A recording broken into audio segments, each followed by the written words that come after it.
Hello and welcome everyone. This is my 22nd lecture on Indian history, art and culture. Today we will discuss some important topics like the growth of modern education system in India, the important legislation related with press, important viceroy and governor generals, along with some important titles and personality.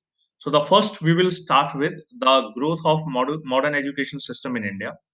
So, the modern education system can be categorized into five prominent phases. The first phase, which commenced after the Battle of Plassey in 1757 up to 1812 AD onward. The second phase, 1813 AD onwards up to 1854 AD onwards, AD or CE, common era, both words you can use. So during this particular phase, all the details we will take on. First, I will give you a list of some important event. What happened? 1781 Calcutta Madrasa was established by Warren Hastings. Then Jonathan Duncan. He also established one college, that is one institution for development of this Sanskrit or Sanskrit college at Banaras or Varanasi. And in the meantime, in 1813, during the second phase, East India Company was ordered, or through the Charter Act of 1813, the British Parliament provided that rupees 1 lakh to be spent by East India Company on development of modern education system in India. In the meantime, after the Lord Macaulay's mandate, English was used, or it defined that English must be used as a medium of instruction in India. In 1854, this Wood Dispatch on Education System was appointed, which is also termed as Magna Carta of Modern Education System in India. Okay, then during 1882 onward, Hunter Commission on Education came into being. During fourth phase, the larger effort undertaken by Lord Curzon and the appointment of Sadler Commission in 1917. And during fifth phase, here we will find the appointment of Hartog Committee in 1929, the appointment of Zakir Hussain Committee in 1937, Gandhian scheme of basic education system in India, Sargent plan of education system in India. Later on, after independence, Kothari Commission on Radha Krishnan Commission. Main is Radha Krishnan Commission on education system. Then placing education system in concurrent list in 1976, and then to the new education policy which was defined in 1986 onward, which has again been revised now onwards. Okay, so these are the important aspect with the growth of modern education system in India.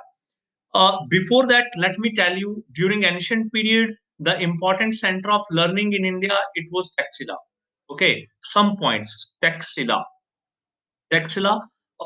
Even from this Taxila, it was a prominent university. Okay, the prominent scholar from Taxila who graduated from Taxila, we can quote the name of Chanakya. Chanakya, you all know, also termed as Vishnu Gupta, also termed as Kautilya. Chanakya has authored Arthashastra. Arthashastra, which is a book on statecraft, which is a book on administration, and which the book which states Saptanga theory and different aspect of the official has been termed as a Tirtha. It is the first organized book on bureaucracy in India. That is Arthashastra. So what we get during ancient time period, Taxila was the prominent center of learning, and here the prominent scholar who graduated from Taxila, we get the name of Chanakya, who has authored Artha Shastra. Artha Shastra, economics in Hindi is termed as Artha Shastra, but the book Artha Shastra is not purely on economics, it is on statecraft, it is on administration. It is the first book on, this is the, that is pure book, first book on organized bureaucracy. This Artha, very famous Artha Shastra. Okay, which you all know. Now to the second important part. This one is clear. Okay. Now the second important personality who also graduated from Taxila, it was Charak. Okay, Charak has authored Charak Samhita. This Charak Samhita is a book on. It is actually it is a book on Ayurveda. Okay, Charak Samhita. This all detail we will take in ancient India. Okay, then we also find one more prominent scholar. Actually, he was a doctor who graduated from Texas University. The name we get that is a Jivak. So three prominent scholar. I told you which graduated from Texas University. They right. It was the first important center of learning during ancient period. It was Taxila. Okay.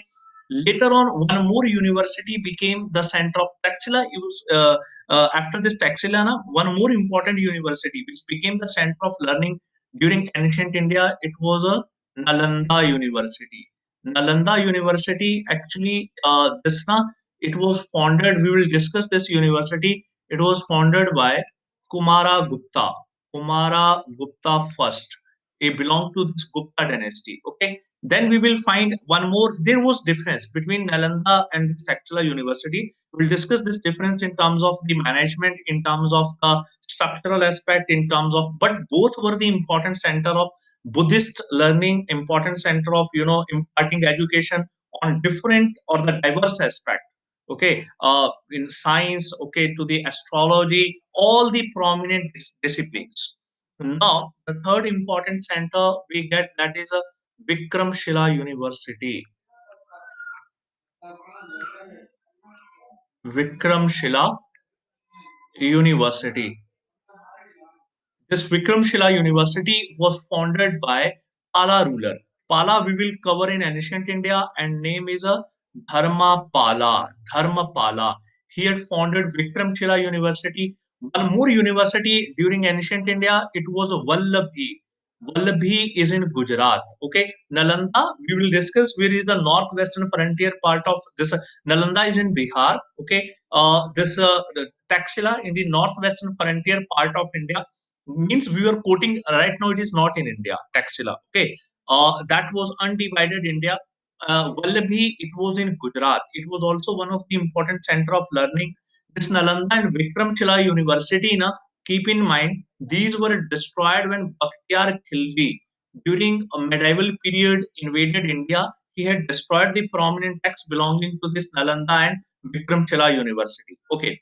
When the Muslim rule established in India, here the introduction of Turkey and Persian became more important during the time period of medieval phase. This also led to the beginning of Hindi language. Hindi na was not prevalent during ancient time period. It has emerged from Khadi Boli, Hindi. Even the Hindi and Urdu, they were popularized by Amir Khusro. Amir Khusro, this cultural personality, we will cover during medieval period. Okay, Amir Khusro, he is also termed as parrot of India, and this Amir Khusro, parrot of India or Tutiye Hind, he has created many ragas. Okay, he has also authored many texts like the Tughlaqnama, Khajain al-Fatuh, okay, Ashikaha, Nuh Sifir, etc.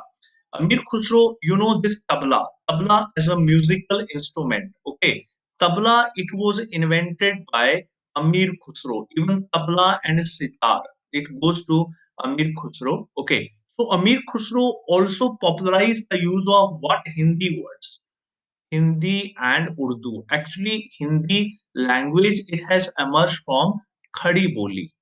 Getting my point? So during ancient Sanskrit, time period Sanskrit, then in the actually it was the language of the elite.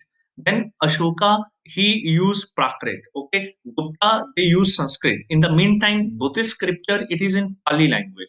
While if you go with the Jaina scripture, it is in Prakrit language. Okay, and most of the Sangam literature, mean the literature in the southern part of India, Sangam is a confluence of Tamil poet which took place under the patronage of the Pandya ruler. So this Sangam, literature, it is in Tamil language. Okay, so languages we will usually be covering the mains. Okay, that part mean the actually it is a part of culture. Here, just I'm giving you a brief idea. As the British rule started in India, now there was a problem. Earlier during the Mughal period, Persian was the court language. Now, the main issue among the Britishers was to get acquaintance with the cultural heritage of India, and they had to manage a larger administration and larger bureaucratic setup. In the meantime, the during the gradual phases, modern education system was introduced in India. So let us see how it started and what was the sequence of events. Okay, so the first time during modern period here, Calcutta Madrasa, it was established by Warren Hastings. This you keep in mind. Warren Hastings founded Calcutta Madrasa, that is in 1781 AD. Warren Hastings, we covered earlier in history, he was the first Governor General of Bengal. Okay, madrasa usually it is a place where Muslims get the basic education related with Quranic principles. Okay, so now this was Warren Hastings who first took a step to establish the madrasa at Calcutta. Presently, it is Kolkata. Okay, then the second effort it was undertaken in 1791. This effort was undertaken by Jonathan Duncan.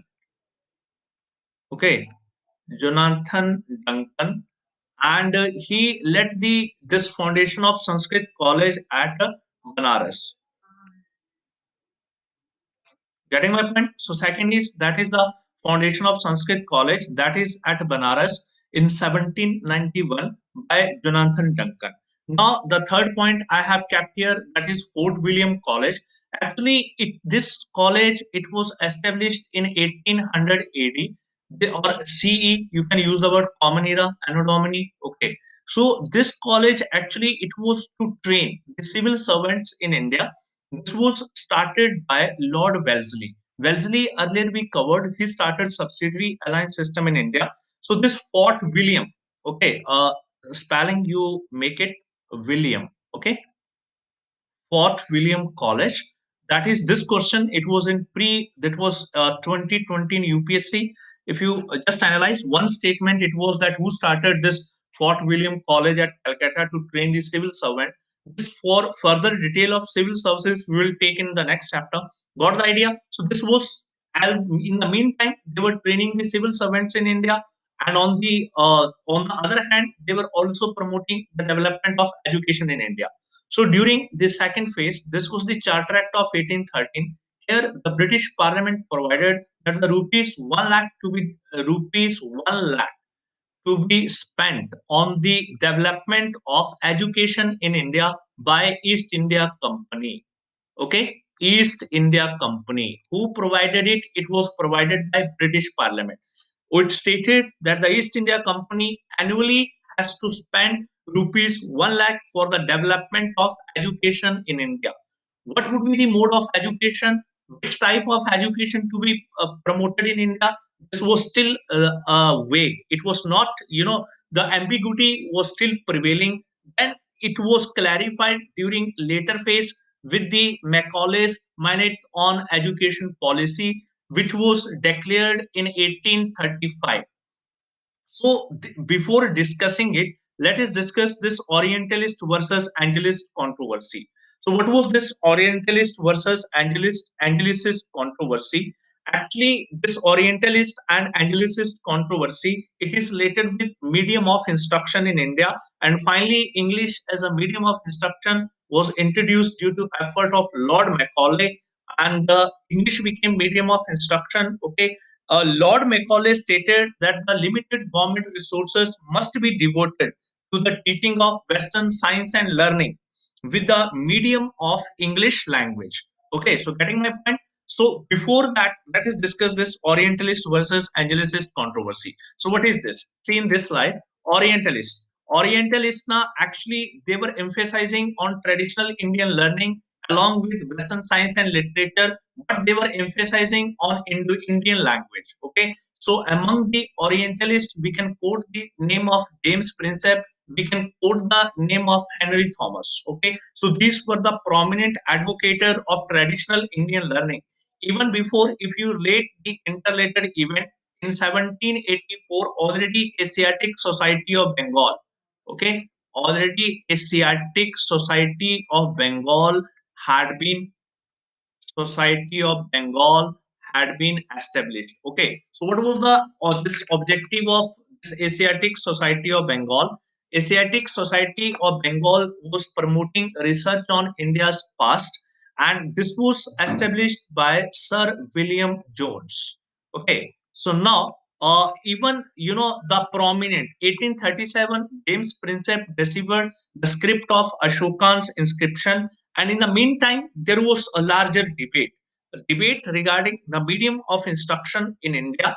So Orientalists favored Western learning, traditional Indian learning, but with vernacular Indian language. Then there were one more branch which were termed as Angelicists. Angelicists, they favored English should be medium of instruction in India. Again, within Angelicists, there were two groups. What the larger group? It belonged to Alexander Duff. We get the name of R. Colvin. We also get the name of Wilberforce. Okay, Wilberforce. Okay, all these advocated English should be medium of instruction in India. Finally, this debate is clear. This Orientalist and Angelicist are also sometimes termed as Occidentalist. Okay, so two views were prevailing in India. Finally, now again we are coming to the earlier slide. Here, Lord Macaulay favored the view of Angelicist. Okay, so Angelicist, here the medium, what became the medium of instruction? English. So here he favored that English should be, okay, medium of instruction in India, and he emphasized that the limited government resources must be devoted to the teaching of Western, this is Western science and learning with the medium of English language. So Lord Macaulay was highly critical of traditional Indian learning.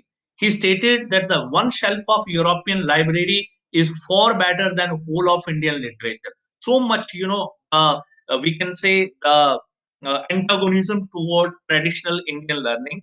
Actually, this debate we discussed when we started our lecture series on history, that the imperialistic view on interpretation of ancient Indian history. Now, what was the earliest objective? Now come to this downward filtration theory. Understand, do the British favored the mass education?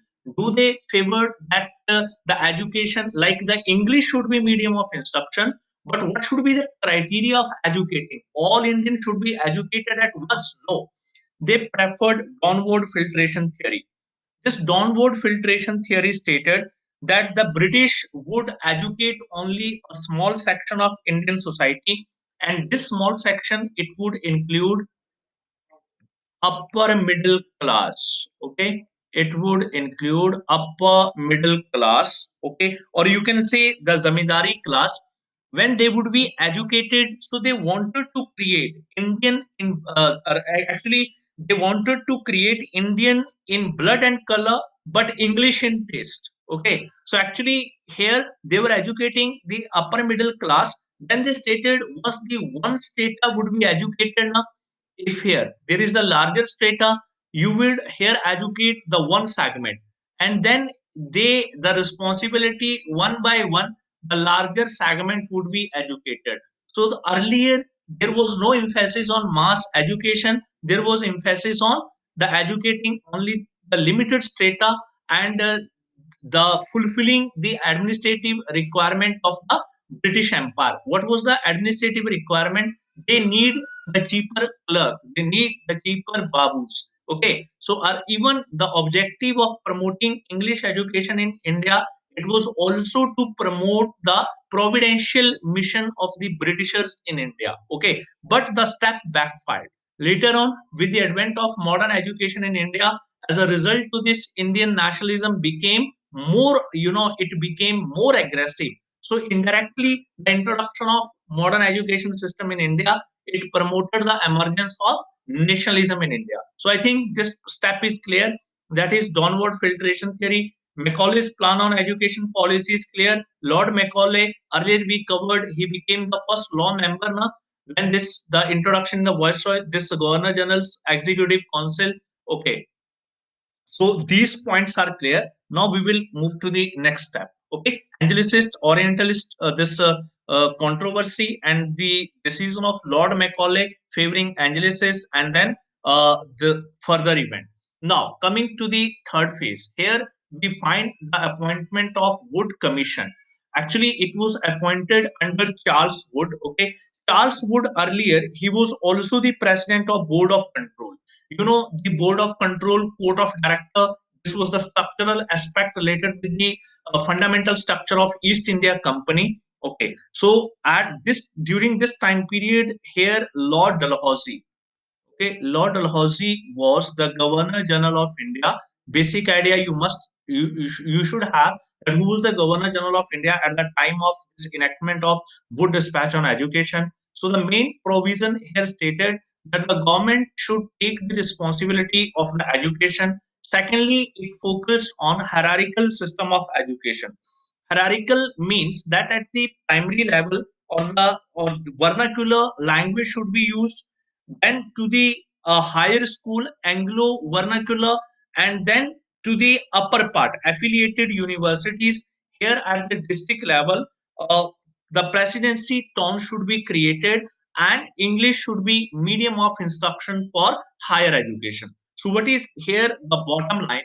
It focused on hierarchical system of education. It focused on English as a medium of instruction for higher studies.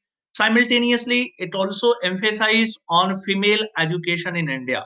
In the meantime, socio-religious reform movements were taking place in India. Already in 1829, sati system had been banned in India. Okay, and then there is it also stated that the education department to be established in each provinces. Very important. And then another important aspect was the introduction of Grant-in Act to encourage private enterprise. Simultaneously, it stated university should be established in India on the model of London University, and these should be established at Bombay, Calcutta, and Madras. Simultaneously, these universities were also established in 1857 onward. Okay, so this Wood Dispatch on education, it is also termed as Magna Carta. Okay, Magna Carta of English education or British education in India. British education in India. In India. Getting my point? So Magna Carta usually we cover in world history. What was this event? So if this comes that what is termed as Magna Carta of British education in India, this is Wood Dispatch. Okay, and what was the main point here? This is the hierarchical system of education, medium of instruction that should be English, establishment of education department, grant in ad, and the establishment of university on the model of London universities. Okay, so, and earlier I told you that who was the Governor General of India at that time? Lord Dalhousie. And what was the background of this Charles Wood?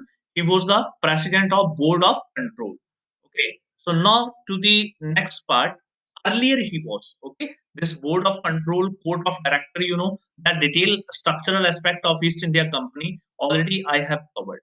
Now Hunter Commission. Hunter Commission on Education. It was appointed in 1882. 1882 onward, 1882-83 onward, and during this time period, Lord Ripon was the Viceroy of India. Ripon, okay, Ripon is also associated with introduction of this local self government at larger scale and termed as the father of local self government in India. Okay, Albertville controversy in India also took place during the tenure of Viceroy Lord Ripon. So, what was the focus of Hunter Commission? Hunter Commission on Education emphasized on primary education. Okay. Secondly, it emphasized on two tier of management of higher education. First is at literary level, and second is at vocational level. At literary level, it said that the education it must be pursued up to university level, up to university, and at vocational level, it should be for professional career. Okay, career for commercial or professional purpose. Simultaneously, it stated that the primary education should be transferred to district and education board. Okay, so mean the newly founded this institution like the district board and municipalities should be given the responsibility of managing the primary aspect of education. Thirdly, it highlighted insufficient or inefficient or insufficient facilities for female education in India. So primarily it was emphasizing on this is primary education, and in which language it emphasizes primary education in vernacular language.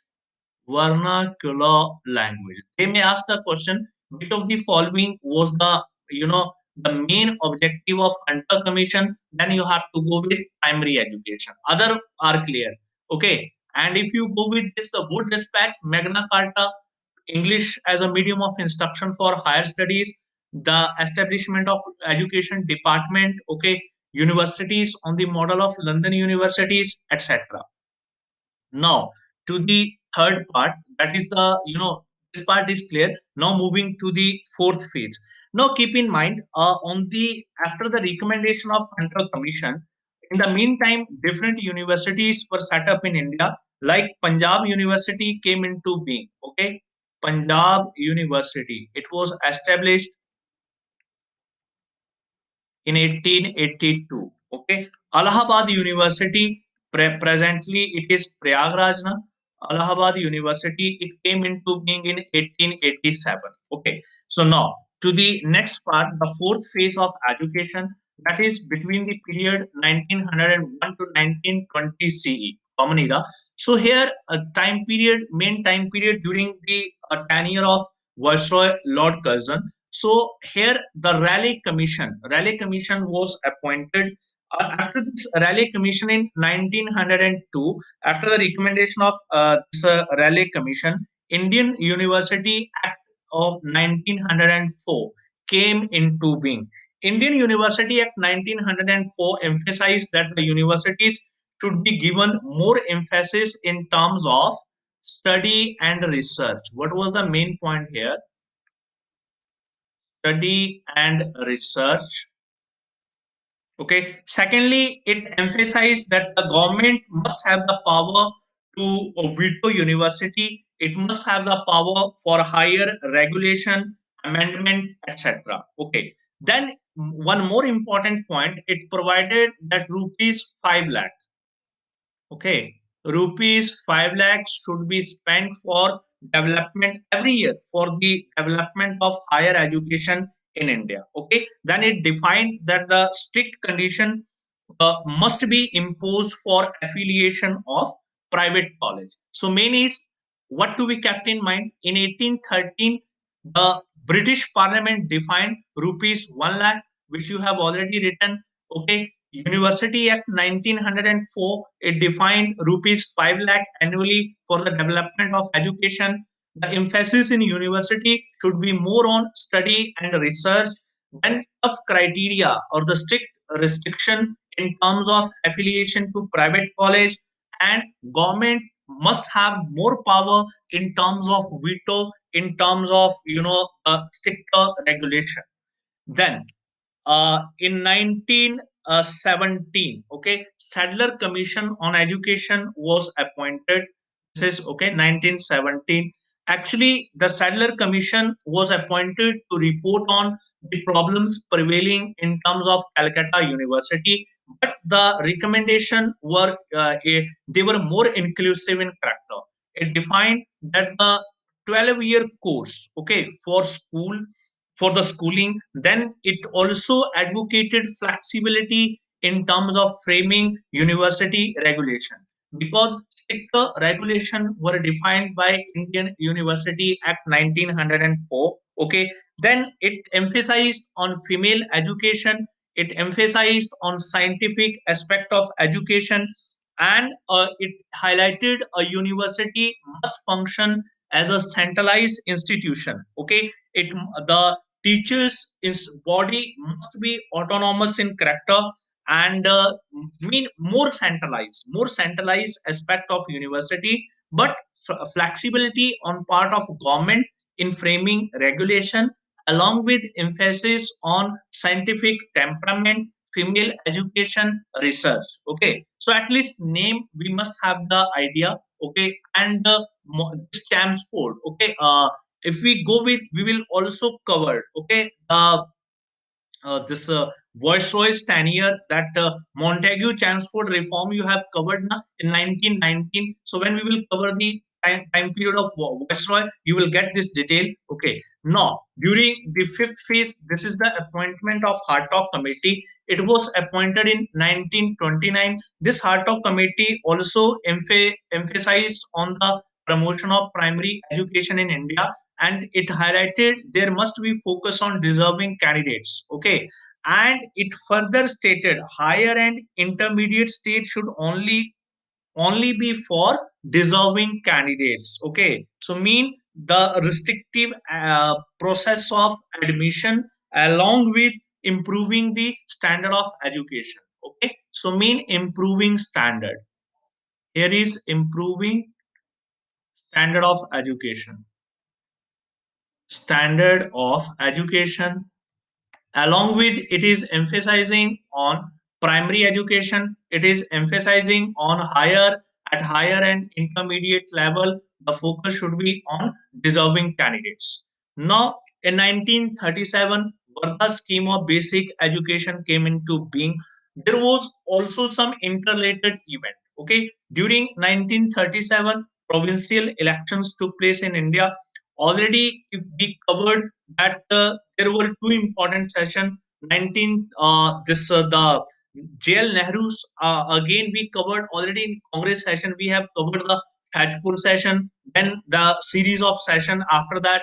Haripura Tripuri session in which SC Bose was dominant. Earlier at Fajpur at Lucknow session, this Jawaharlal Nehru presided it. Okay, so here Vardha scheme of basic education came into being. Okay, so this actually Congress organized this conference on education in 1937 at Vardha.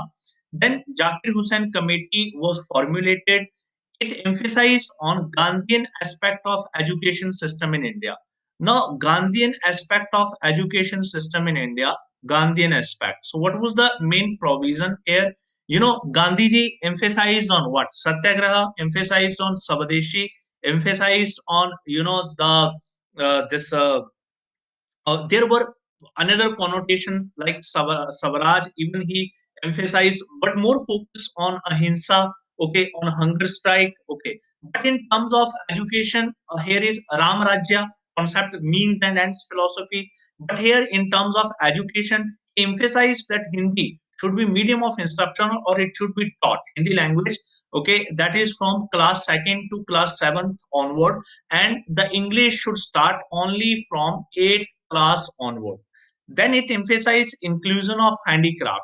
Handicraft in the curriculum. Handicraft would promote what? In the meantime, Gandhiji was promoting different the movement against the British rule. Okay, along with movement and strike, equally Gandhiji was emphasizing on Swadeshi or indigenous industries. If Swadeshi or indigenous has to be emphasized, then empowerment at local level has to be promoted. In the meantime, how it is possible? It is possible if education is disseminated among the masses, along with there is emphasis on what? Emphasis on empowerment. How to empower? It is possible if there is the some basic changes ensured, and that basic change we find in terms of what? Inclusion of handicraft in the curriculum. Then it defined that the first 7 years of schooling should be free and compulsory even after independence. Through constitutional amendment we have adopted this provision, free and compulsory education to all. You know this better now. This part here, so these were the important aspect under the provision of Zakir Hussain Committee, which emphasized on Gandhian aspect of education. So here, these were the important highlights under the Vardha scheme of basic education. Now, another, that is the Sargent Plan on Education. The Sargent Plan on Education, it was declared in 1944 onward. It emphasized on free and compulsory education in India. It also emphasized that the university course should be of 3 years after higher secondary, and it highlighted abolition of, mean it should be abolished. Intermediate course in India should be abolished. it also highlighted pre-primary education for 3 to 6 year age group. Okay, pre-primary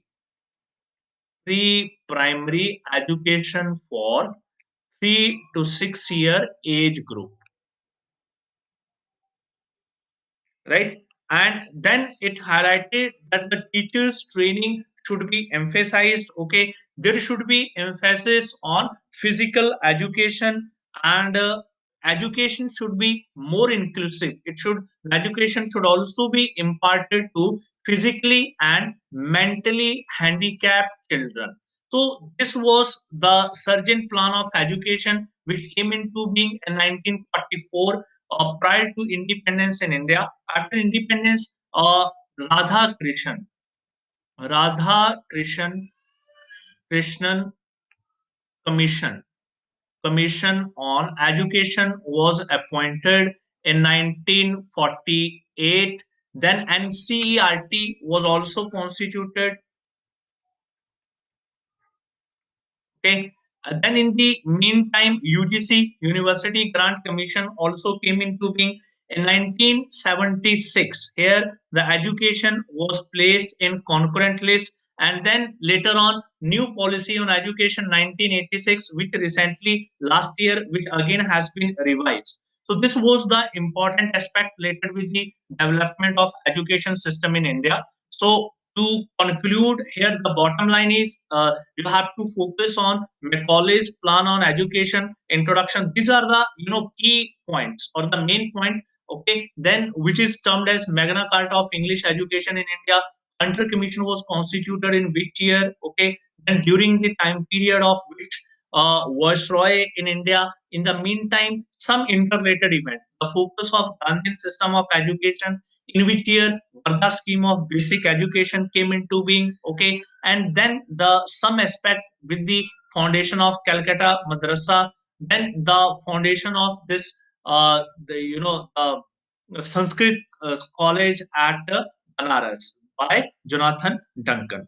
So you got the idea. So this was all about. Okay, now we will take the next topic, that is the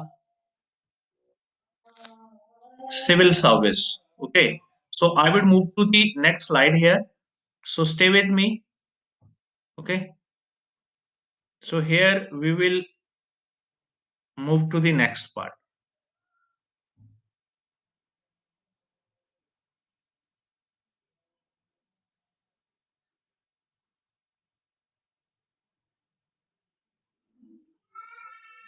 Just wait. Okay, we are starting with the next one. So here I would start with this topic, that is the basic topic, that is evolution of civil services in India.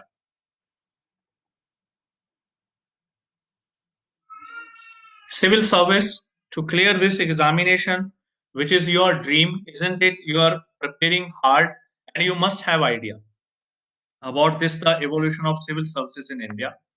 So understand, even before, during ancient period, okay, the first book on organized bureaucracy, it is Arthashastra. So during Mauryan period, we get the example of centralized aspect of administrative structure. During Gupta, decentralized aspect of administrative structure. Okay, this phase continued during Mughal period. We get the Mansabdari system. The Mansabdari, na, actually it was Mansabdar, Mansabdari system. It was introduced. It was ranking of official. There was two rank. That was the Jat and Sawar, that we will cover in the Mughal period. Okay, so this was introduced by Akbar in India. Even before that, it was prevailing, but largely the credit goes to Akbar. Jat and Sawar rank. So this, after this Mansabdari, we find the beginning of British rule in India. Mean after the Mughal phase, when the British rule came in India, they had to manage a larger administrative aspect. Then earlier effort was undertaken by Warren Hastings. Then the first consolidated and systematized effort was undertaken by Lord Cornwallis. Lord Cornwallis is termed as father of civil services in India. Why he is termed as father of civil services in India? Because he led to the consolidation and Europeanization of civil services in India. Europeanization of civil services already asked in your previous year questions. Okay. So what is one line? Consolidation, consolidation and Europeanization. Europeanization of civil service. Okay. Consolidation and Europeanization of civil services in India. So that was undertaken by Lord Cornwallis. So during his time period, two-tier structure of civil services was constituted, which is termed as what? Which is termed as covenanted civil services, and the second is uncovenanted civil services. So what was this covenanted civil services? Covenanted civil services mean it referred to higher posts. So these higher posts now actually these were managed, or these here the recruitment here only the British subject could be recruited. Okay, so it was reserved only for the British. Uncovenanted, it refers to the lower post. In the lower post, Indian could also be employed. Okay, but Indian during the time period of Viceroy, this Governor General, that was Governor General of Bengal, not of India at that time, Lord Cornwallis. So Indian couldn't become, collector, etc. So mean the higher civil services was not open to the Indian. It was only reserved for the Britishers. Now the next question would come in your mind. At that time, there was a competition, like you are preparing for the exam. No, there was no competition during the time period of was this Governor General of Bengal, Lord Cornwallis. Only criteria, they were nominated, and who used to nominate? What was the body? Board of Control and Court of Director. So these were primarily covenanted civil services. These were the nominated officials in India, and the lower hierarchy Indians could be there, but Indians could only become they could fill the posts like the clerks, not to the higher hierarchy. Now later on, the this was got the idea. So Lord Cornwallis two-tier categorization, covenanted and uncovenanted. Simultaneously, Lord Cornwallis also fixed the salary for the collectors. So he fixed salary that was at that time rupees 1500. Okay, it was fixed for the collector because there was large scale corruption prevailing in the civil services or the administration. To curb this corruption, salary was fixed. Okay, and he prohibited the officers not to indulge in any type of private trade, accepting gifts, etc. But anyhow, this practice, even before even adopting the stricter regulation, it continued. Okay, so now to the next part. Is this part clear? The role of Lord Cornwallis in consolidating and systematizing civil services in India mean the introduction of European civil services in India. That is why he is termed as father of civil services in India. Next part, that is Fort William College. Fort William College, it was established at Calcutta, presently Kolkata. It was established by Lord Wellesley in 1800 CE, Common Era. What was the objective? This Fort William College was established to train the civil servant. But later on, in 1806, okay, this idea was disapproved, and now the British Parliament established now this new, okay, East India College. It was established at Halibri. Halibri actually in 1806. That what was the objective? It was objective. The objective was to train the civil servant. But this time period, it was not 2 year training was undertaken. So got the idea to train the civil servant in India. Earlier, Lord Wellesley established Fort William College at Calcutta, which was disapproved by the company. Then East India College at Halibri. Okay, this Hallebury. This is in Britain, okay, in at England.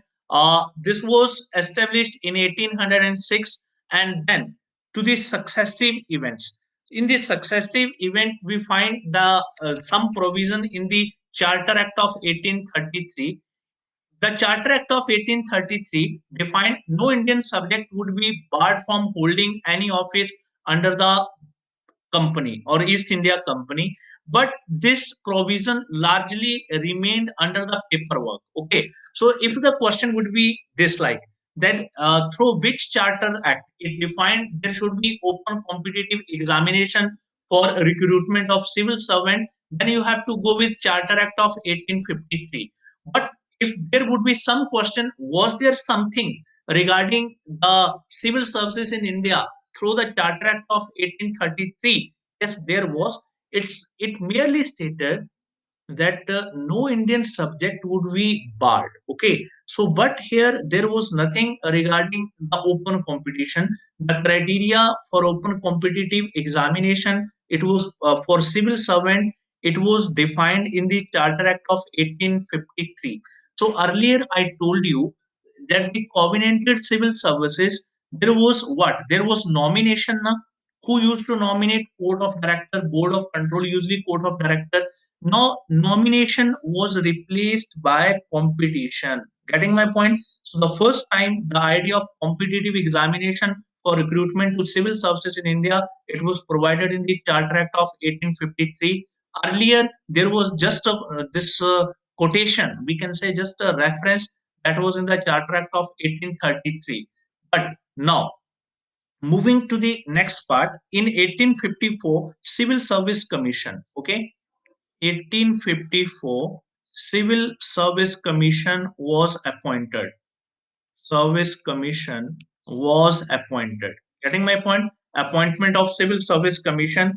And then in 1855, first time the examination was held for the recruitment of civil servant. But this examination was not held in India.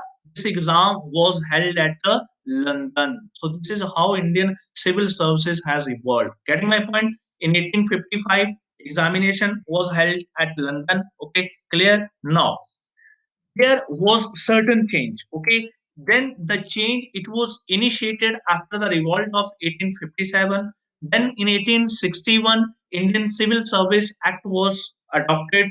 Indian Civil Service Act defined that a certain post should be reserved for those who have been a resident of India for 7 years.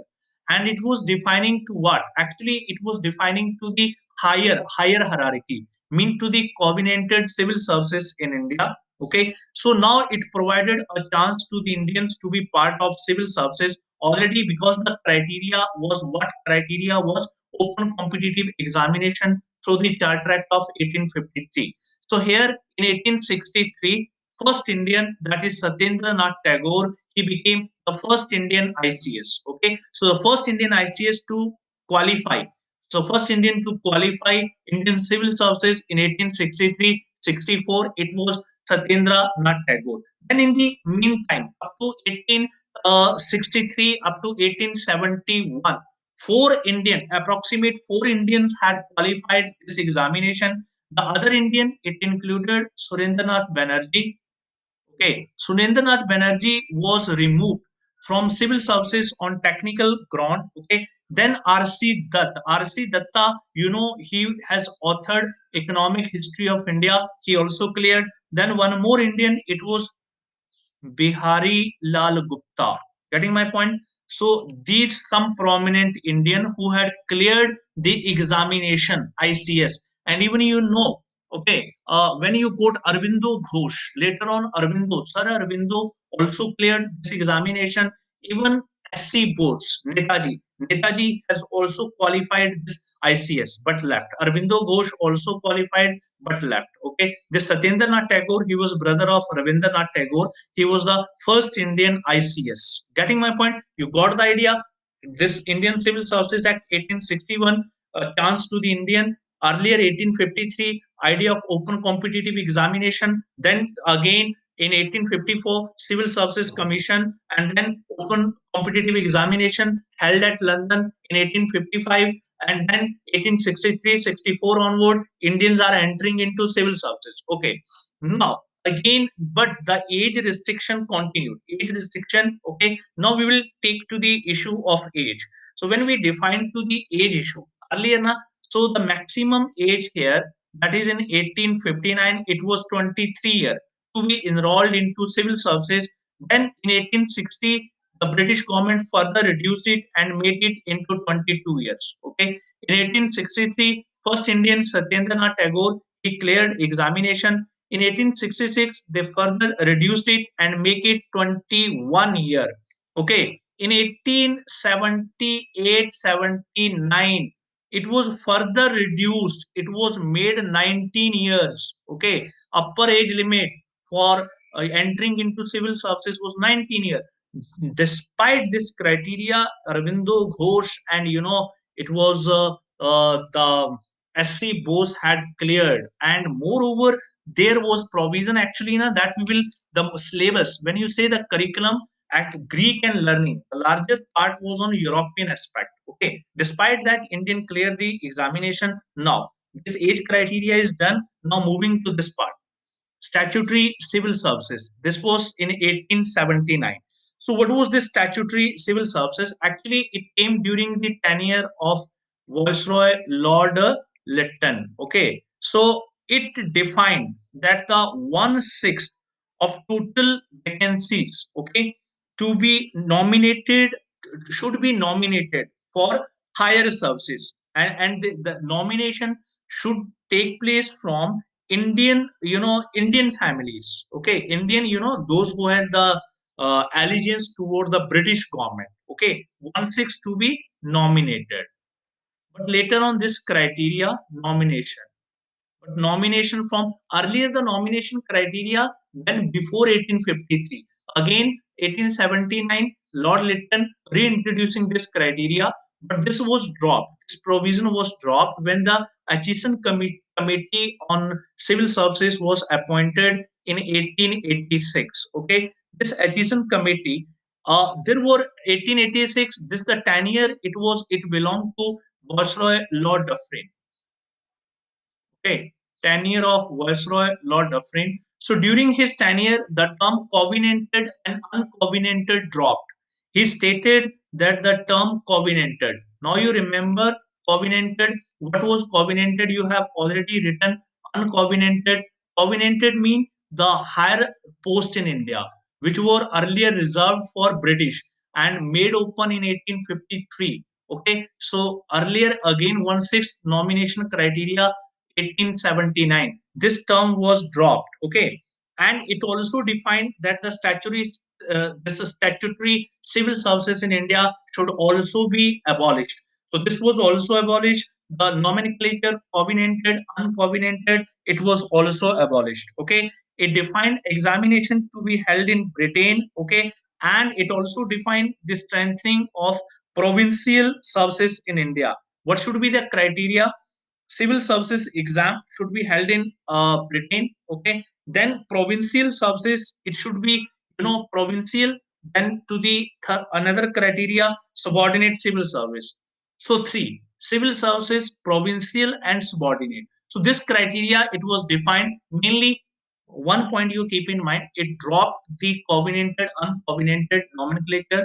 It defined for abolition of statutory civil services, and at that time the Viceroy of India was Lord Dufferin. So this was Atchison Committee on Civil Services. Okay, now before this 1919, we will discuss one more committee that was in 1912. 1912. Okay, Islington Islington Commission, okay, on civil services was appointed. This was in 1912. It rejected demand for a simultaneous exam both in India and London. Who had promoted the demand for simultaneous exam in India and London? 1885, Indian National Congress came into being. Indian National Congress, it stated earlier it was dominated by moderate nationalists, that the examination should be held both in India and England in the same time. Okay, now, Islington Commission in 1912, it had rejected this demand. Okay, then finally in 1919, through the Government of India Act. Government of India Act means it is also termed as that is the Montagu-Chelmsford reform. Remember now, Montagu-Chelmsford, which we have already covered. Montagu Chelmsford, CHELMS, Chelmsford reforms, okay, or the Act of 1919. which led to the introduction of diarchy in India. So through this Montagu Chelmsford reform, or this Government of India Act 1919, what we get here, there was it defined that establishment of Public Service Commission in India. Okay, then it also highlighted that the salary should be increased. Okay, so it was emphasizing on establishment of, that is the main is idea is establishment of Public Service Commission in India. It was defining, okay, to and it was highlighting that the it also stated that the simultaneous exam should be held both in India and at London. And finally, 1922, which was held, and then one third recruitment should be undertaken from India. I'm writing this. Larger confusion coming now. What were the main point here? Okay, one third recruitment should belong to Indians. Okay, that is in terms of civil services. Secondly, simultaneous exam,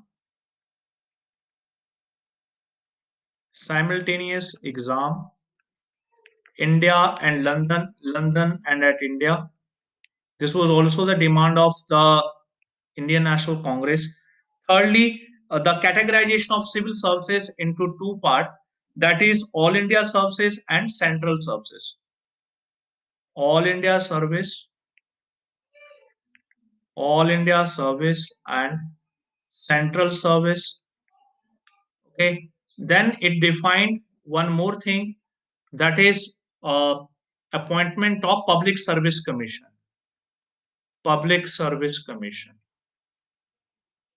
Okay, so these were the main provision of Government of India Act 1919 in terms of civil services in India. Okay, next is Lee Commission. So even after the recommendation that there must be a commission for this, for the growth of civil services in India, Lee Commission was appointed in 1923. It submitted the report in 1924. Okay, it defined there should be a Public Service Commission in India on the recommendation of Lee Commission, which submitted the report in 1924, appointed in 1923. First Public Service Commission was appointed in 1926. Okay, which was in 1920 Public Service Commission. Public Service Commission was appointed. Okay, commission was appointed. That was in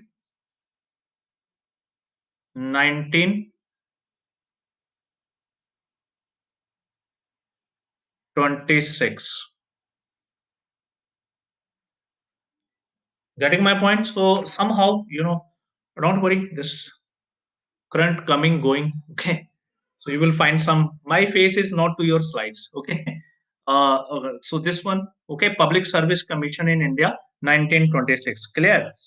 So means if they ask the question on the recommendation of which, first time the Public Service Commission 1926 on the recommendation of Lee Commission provision in the Government of India Act, even the Government of India Act also defined there should be a Public Service Commission in India, but largely it was based on the recommendation of Lee Commission. Okay, so now if you will say this Public Service Commission, then through the Government of India Act 1935, it defined there should be a Federal Public Service Commission, and this Federal Public Service Commission later on became UPSC, Union Public Service Commission, in 1950 after independence, when the Constitution of India was implemented. Now the question, first time Public Service Commission was appointed in which year? 1926. And who was the first chairman? Ross Barker. Okay, Ross Barker, first Public Service Commission, 1926. Then, after the Public Service Commission, it was Federal Public Service Commission. Okay, and then this Federal Public Service Commission, and UPSC, it came into being. It is after independence. Okay, now chairman like Pradeep Kumar Joshi, they come, they change, and that is why every year we people revise our notes. So if you people you will use the same thing for year and year, year and year, that is useless exercise. you must consult the institution that what is the updated part. You will say the last year covered are not updated.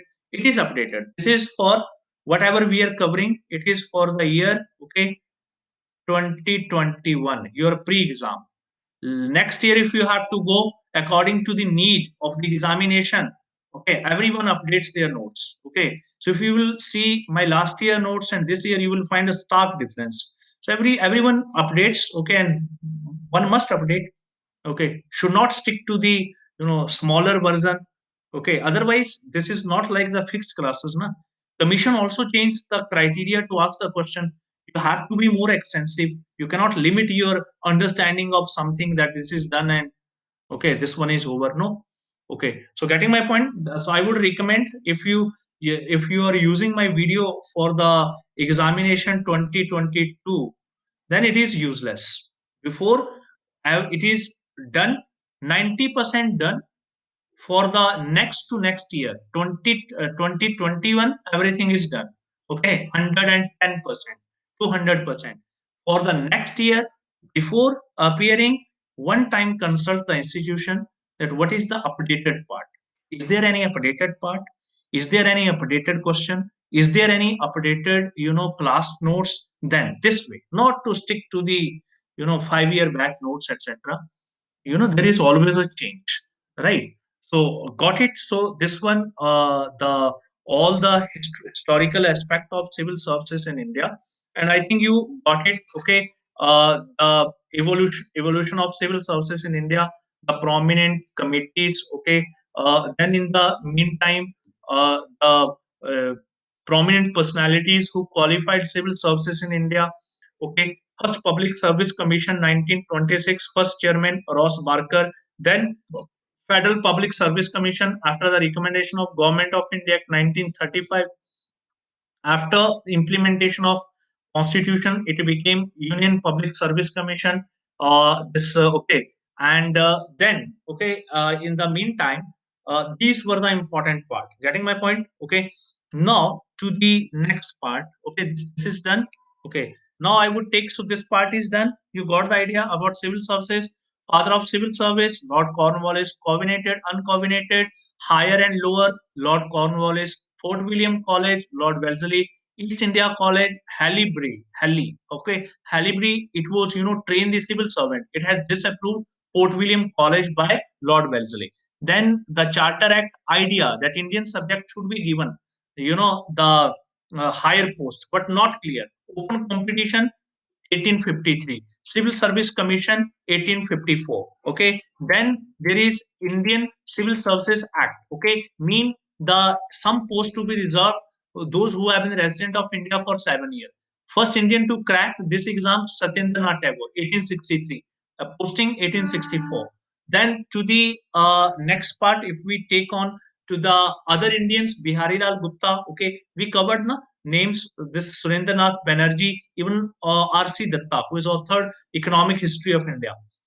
Then some committees like Reservation 164, Statutory Civil Services, Lord Lytton, Atchison Commission, Lord Dufferin, Islington Commission, 1912. Okay, Government of India Act. Okay, that is mean simultaneous exam should be held both in India and at Britain. Then were the examination were held simultaneously both in India and Britain? Yes. First time 1922. The simultaneous conducting of exams both in India and at Britain. So this was all about. Okay. Now I would move to the next part. Okay. That is mean I would take the prominent statements and title. Okay. So this is done. Civil services, I think, sufficient for you. And see here before image of this is Satyendranath Tagore. This is an inspiration for you. You also want to be a civil servant, okay? And then this inspiration. See on this, isn't it?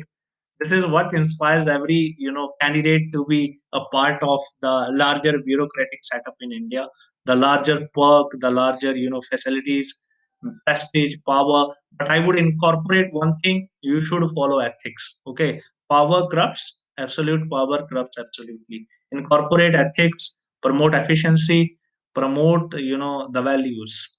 Okay, now that is the statement and title. prominent statement and titles here. Now, this is one statement that who said this? You must have idea. This is already asked in your examination. Gandhiji is the symbol of love and understanding in the world filled with hatred and torn by misunderstanding. He belongs to AIDS. He belongs to history. Actually, it was quoted by Sir Radha Krishnan. Okay, Radha Krishnan, Dr. Sarpalli Radhakrishnan, in terms of the uh, quoting the larger contribution, the philosophical aspect of Mahatma Gandhi. Second important quotation: Our system acts very much like a sponge, drawing up all the good things from the bank of Ganges and squeezing them down on the bank of Thames. So actually, what this statement is highlighting the drain concept, the drainage of wealth from India, which was highlighted by Dadabhai Naoroji in his book Poverty and Un-British Rule in India. But statement doesn't belong to Dadabhai Naoroji. The statement was given by John Sullivan. John Sullivan, who was the head of Trade Board of Madras at that time, he was saying our system is functioning very much like a sponge. From India, they are taking wealth, squeezing them down at Britain. And you know what was drainage of wealth? Pension, the the all the for the expenditure, administrative expenditure, expenditure in terms of development, etc., was incurred from Indian revenue. Okay, next is the Congress is tottering to its fall. One of my great ambition while in India is to assist the peaceful demise. Who said this? This was stated by Lord Curzon. Lord Curzon. Got it? Okay. Lord Curzon, we will discuss his, main point. These statements are clear. Okay. What these, to whom these three statements belong. Next part is important titles. Okay. Deen Bandhu. Okay. This Deen Bandhu, na, actually, this title belongs to Charles Andrews. Okay. Actually, this Deen Bandhu, it was given to Charles Andrews by Mahatma Gandhi. Okay, Deen Bandhu, who is known in Indian history as Deen Bandhu. Now, if there would be one thing, Desh Bandhu, this title is given to C.R. Das. C.R. Das, we covered him when we covered this Congress Khilafat Swaraj Party, and he was also the political guru of whom? Political guru of SC Bose. Okay, SC Bose. Clear? Okay, so this part, okay, Desh Bandhu. Third is Gurudev. Very, easy and simple. You all know it. The title belongs to Ravindranath Tagore, the first Indian recipient of Nobel Prize and one of the greatest cultural ambassador of India during his time period. Then the third is Baba Sahib. This title belongs to Dr. B.R. Ambedkar, who is also termed as father of Indian Constitution. Okay, and his larger role in the upliftment of what the condition of depressed classes in India, related with depressed class institution formation. Okay, and we covered him in detail, Pune Pact, etc. Then the Lokmanya. This title is given to whom?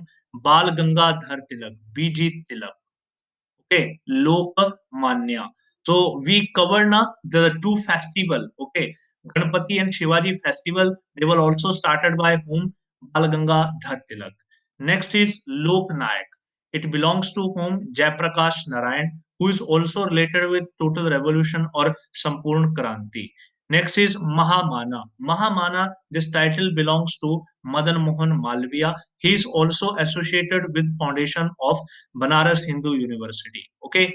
Now, in the aspect of education in India, keep in mind BHU, Banaras Hindu University, 1916. It is related with whom? It is related with the Madan Mohan Malviya, etc. Now, first women university in India, first women university. Okay, so it was established at Bombay, and the credit goes to D.K. Karve, Dhundu Keshav Karve, greatest personality D.K. Karve, founding of this first women university at Bombay. Okay, now Bethune School on Education, Bethune School, Bethune School. This update in your School on Education.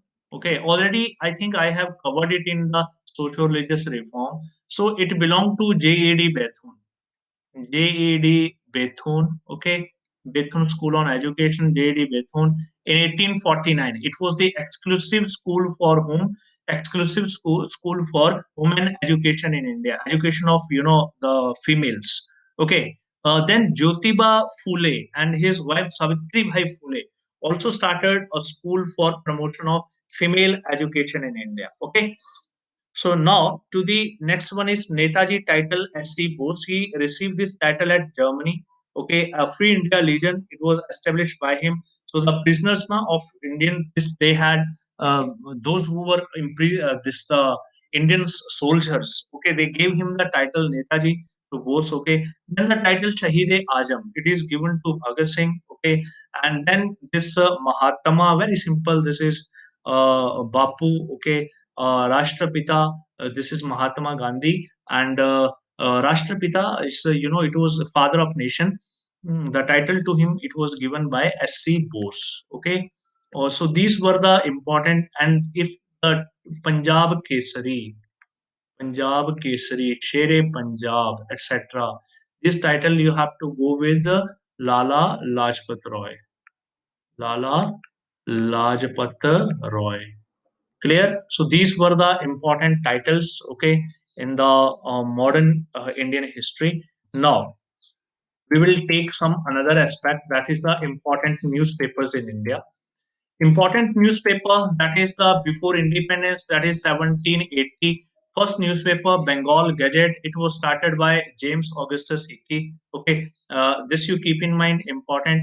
Then there were other journals in India, Bengal Journal, Thomas Jones. Okay, that is it is the Telegraph. It was Hall McKinley. Okay, then Amrit Bazar Patrika, Tulsi Kant Ghosh, Indian Opinion. This is important. Mahatma Gandhi, Indian sociologist, important. Shamaji Krishna Verma. Here in the important category first. First, you must have idea this Indian Opinion, Indian sociologist Shamaji Krishna Verma. It actually Shamaji Krishna Verma had started Indian Home Rule Society at London. Indian Opinion was started by Mahatma Gandhi while he was at South Africa. Okay, then other is Pratap. It belongs to Ganesh Shankar Vidyarthi. Okay, then Al Hilal. It belongs to Abul Kalam Azad. Okay, then Bombay Chronicle. It is related with Firosha Mehta. Gadar, Lala Hardyal. Gadar, it was started in diverse language. So Gadar movement also, one of the prominent movement which we have already covered. Okay, but it was later on it the decline or it was suppressed. Then the Commonweal and New India, these two journals, sometimes they give it the term Commonwealth, but it's Commonweal, New India. They both belong to Annie Besant, Navjivan, Mahatma Gandhi. So Mahatma Gandhi, Navjivan, Mahatma Gandhi, Harijan, Mahatma Gandhi, the journal is Indian Opinion. Vital Vidwansak, this was in pre-2020 UPSC. Okay, this journal belonged to Gopal Baba Walankar. Clear? Okay. Next part is that is the Al Hilal. Again, I'm taking already covered. This is Abul Kalam Azad, Vande Mataram, Bipin Chandra Paul. This is Chandra, CHAN. Okay. Earlier Bipin Chandra Paul. Then this, it was also started by Madam Bikaji Kama. Then it is Arvindo. Sir Arvindo Ghosh was also later with this Vande Mataram. Then Mook Nayak. Mook Nayak here, Dr. B.R. Ambedkar, Hindu patriot here, Harish Chandra Mukherjee, and Som Prakash, it is Ishwar Chandra Vidyasagar. Some newspaper I would like to quote which are important like Kesari and Maratha. Kesari and Maratha. I think you all know. Yes? Tell me who started this? BG Tilak. Keep in mind, Maratha was in English. Okay, Kesari was in Marathi language. Okay, so these two important journals, Kesari and Maratha, these belong to Bal Gangadhar Tilak. And then some like Samvad Kaumudhi, Samvad Kaumudhi, Mirat al Akhbar, Mirat al Akhbar, Bang Doot, Bangadud. All these journal they belong to Raja Ram Mohan Roy. Raja Ram Mohan Roy. Clear? So this was the important aspect related with the journals in India. Okay, so this also marks the end of our modern India. Okay, even when I would sum up the ancient and medieval within 10 days, we will sum up all. So some important part, if I would feel like some statement from Governor General etc. and your previous year question. Okay, that I would take in the meantime. Continue revising 10 to 11 days. Okay, we'll sum up before this April 10 or 12 11 na, we would try to sum up your course of history. Okay, so I'm aware examination is commencing too near. Okay, in the meantime keep revising. Okay, but uh, I have not compromised with the material aspect. Okay, content I have not compromised. Even you have taken the coaching from Delhi etc., you can keep your notes, you can compare. Okay, so it is not it is not like the we have covered in a light manner. No, important unimportant, you know it better. The better thing is you must have the access to previous year question, whether you can make it or not. Okay, again I will also discuss it. Okay, so some questions every day I would give you. Okay, so this way we would sum up your syllabus. Any query you can message, any positive query if you have. Okay, any dot you have in history. Okay, uh, sometimes I respond to your query, sometimes I do not respond. Okay, so I may give the answer through your video. If I do not respond from my, okay, so I would through lecture I would give the response. Okay, so this was all about. Keep revising, and thank you.